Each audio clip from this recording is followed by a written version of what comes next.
నమస్తే, welcome to Andhraprabha. నేను ప్రశాంత్. నిన్న ఫిర్జాదిగూడలో నగ్నంగా తిరిగిన ఒక అమ్మాయి వీడియో ఏదైతే ఉందో అది సోషల్ మీడియాలో చాలా వైరల్గా మారింది. మరి తను ఎలా మరణించింది అని చెప్పేసి కూడా ఒక ట్విస్ట్గా మారింది.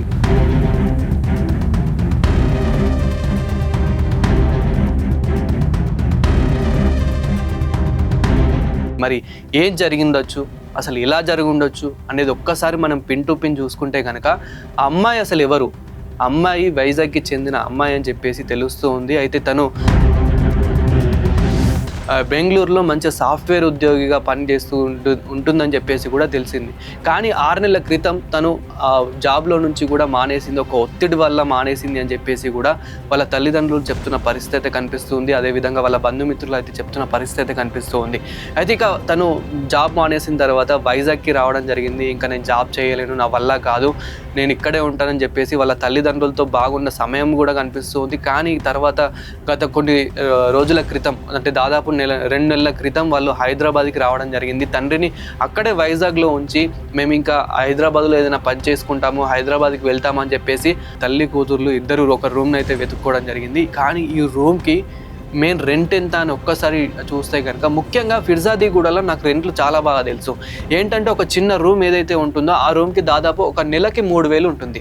లేదు ఒక 1 BHK అనుకుందామా, 1 BHKకి 7,000 నుంచి 10,000 లోపే ఉంటుంది. కానీ ఇక్కడ ట్విస్ట్ ఏంటంటే రోజుకే తను 3,500 చొప్పున కడుతుంది. దాదాపు 4,000కు పైగానే రోజుకి, నెలకు కాదు రోజుకి కూడా పే చేస్తుందని చెప్పేసి ఈ రోజు తెలిసింది. అంటే దాదాపు నెలకి 1,00,000 రూపాయలు పే చేస్తుందని చెప్పేసి తెలుస్తుంది. మనం ఈవెన్ ఆ గచ్చిబౌలి, బంజారాహిల్స్, జూబ్లీహిల్స్ ఇట్లాంటి ఏరియాల్లో చూసుకున్నా కానీ చాలా వరకు మనకి ఈవెన్ గేటెడ్ కమ్యూనిటీలో చూసుకున్నా కానీ నెలకి 1,00,000 రూపాయలు అనేది ఇప్పటి వరకు మనకి చాలా తక్కువ, చాలా రేర్ ఇట్లాంటి ఫిగర్ వినడం. అలాంటిది ఫిర్జాదిగూడ లాంటి శంకర్గూడ లాంటి ఒక ఏరియాలో ఇంత పెద్ద అమౌంట్తో పెట్టి ఉండాల్సిన పరిస్థితి ఎందుకు వచ్చింది? మరి ఓనర్ని కూడా ఇప్పుడు ఏ విధంగా ఎంక్వైరీ చేస్తున్నారు?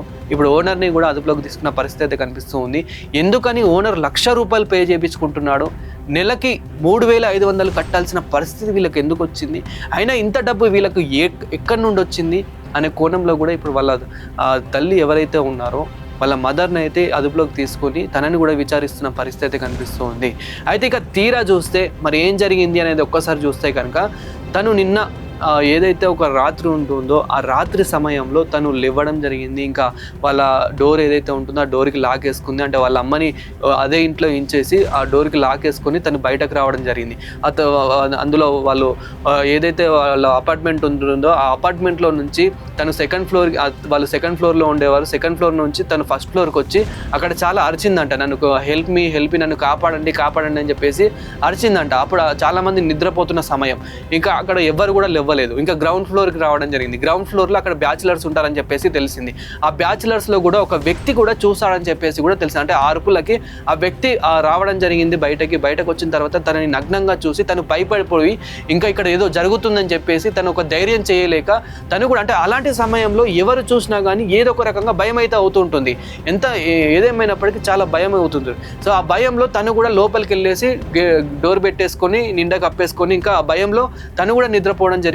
తీరా ఇక్కడ కట్ చేస్తే ఇంకా అదే భయంలో తను వాళ్ళ ఇంటి దగ్గరలో ఉన్న ఒక గుడి దగ్గరికి వెళ్ళడం జరిగింది. ఆ గుడిలో ఉన్న ఒక విగ్రహాన్ని తీసుకొని ఆ గుడి పక్కనే ఉన్న ఒక చెరువు ఏదైతే ఉంటుందో ఆ చెరువులో, ఫిర్జాదిగూడ చెరువు అంటే చాలామందికి ఇక్కడ తెలిసే ఉంటుంది. ముఖ్యంగా హైదరాబాద్లో ఫిర్జాదిగూడ చెరువు అంటే చాలామందికి తెలిసే ఉంటుంది. ఇక ఆ చెరువులోకి దూకేసి తను మృతి చెందడం జరిగిందని చెప్పేసి తెలుస్తుంది. ఇక్కడ మళ్ళీ సీన్ కట్ చేస్తే ఇప్పుడు పోలీసులు ఏ విధంగా ఎంక్వైరీ చేస్తున్నారు అనేది ఒక్కసారి చూస్తే కనుక, తన మొబైల్ ఏదైతే ఉంటుందో తన మొబైల్ డేటా తీసుకోవడం జరుగుతుంది. తనకి ఎలాంటి కాల్స్ వెళ్ళినాయి, తన ఫోన్లో కూడా ఏమైనా వీడియోస్ లాంటివి కానీ, ఎవరైనా బ్లాక్ మ్యాజిక్ చేసే వాళ్ళు కానీ, లేదంటే ఇంకా ఏదైనా ఇతర ఏదైనా ప్రూఫ్స్ కానీ ఈ రకంగా ఉన్నాయని చెప్పేసి కూడా ఎంక్వైరీ అయితే చేయడం జరుగుతుంది. అదేవిధంగా వాళ్ళ తల్లిదండ్రుల ఫోన్లను కూడా ఇప్పుడు ఎంక్వైరీ చేయడం జరుగుతుంది. ఎవరెవరికి కాల్స్ వెళ్ళాయి, ఏమేమి డాటా ఉంది అని చెప్పేసి కూడా ఎంక్వైరీ చేయడం జరుగుతుంది. ఎంక్వైరీ చేస్తే తను నగ్నంగానే వెళ్ళిన ఫొటోస్ మనకు వీడియో రూపంలో అయితే కనిపించడం అయితే జరుగుతుంది. అది కూడా నేను చూపించే ప్రయత్నం అయితే చేస్తాను. సో తను నగ్నంగా ఇంటి నుంచి వెళ్ళడం జరుగుతుంది. ఇంటి నుంచి గుళ్ళోకి వెళ్ళడం జరిగింది. గుళ్ళో నుంచి విగ్రహం తీసుకొని ఆ గుడికి దగ్గరలోనే ఉన్న ఆ చెరువు ఏదైతే ఉంటుందో ఆ అంటుకొనున్న చెరువులోనే తను అక్కడనే దూకేసి మృతి చెందిందని చెప్పేసి ఇక్కడ స్టేట్మెంట్లో అయితే తెలుస్తూ ఉంది. అయితే ఇప్పుడు ప్రతి కోణంలో పోలీసులు అయితే ఎంక్వైరీ చేస్తూ ఉన్నారు, ప్రతి అనుమానం అయితే వ్యక్తం చేస్తున్నారు. ఎందుకంటే తనని ఎవరైనా తోసేసి ఉండొచ్చా, తనని ఎవరైనా ఏదైనా చేసి ఉండొచ్చా, తన ఫోన్ ద్వారా కూడా ఎవరైనా తనని మ్యానిపులేట్ చేసి ఉండొచ్చా, తన పైన ఎవరైనా చేతబడి చేసి ఉండొచ్చా, తనని ఎవరైనా వశీకరణ చేసుకొని ఉండొచ్చా అనే కోణంలో కూడా, అంటే ప్రతి ఇంత టెక్నాలజీ మారినాక కూడా చాలా మంది ఇది నమ్మాలంటే కనుక భయపడుతూ ఉండొచ్చు. సో లేదంటే తను మెంటల్గా ఏదైనా డిస్టర్బ్ అయి ఉండొచ్చా, తన బ్రెయిన్ ఏదైనా డిస్టర్బ్ అయి ఉండొచ్చా, ఎందుకంటే తను 6 నెలల క్రితమే జాబ్ మానేసింది అని అంటే కనుక ఇప్పటికీ కూడా తను ఎలాంటి ట్రైల్స్ చేయలేదు. కానీ ఇప్పుడు జస్ట్ ఒక 1 డే ముందే, ఇది సంఘటన జరిగే ఒక రోజు ముందే తను మిర్యాలగూడకి వెళ్ళి కూడా ఒక రూమ్ కూడా వెతికినట్టు తెలుస్తూ ఉంది. వాళ్ళ తల్లి కూతుర్లు ఇద్దరు రూమ్ కూడా వెతికినట్టు అయితే తెలుస్తూ ఉంది. అయినప్పటికీ వాళ్ళ తల్లి చెప్పిందంట, ఇంకొక రోజు ఆగు బిడ్డ, ఒక్క రోజు ఆగితే ఇంకొక దగ్గర మనం వెతుకుదామని చెప్పిందంట. అంటే వాళ్ళ తల్లి చెప్తున్న స్టేట్మెంట్ ప్రకారం తను చెప్పడం అయితే జరిగింది. సో ఇదంతా తీరా చూస్తే ఇంకా అదే రాత్రి ఈ సంఘటన అయితే జరిగింది. ఈ సంఘటన అయితే చోటు చేసుకుంది.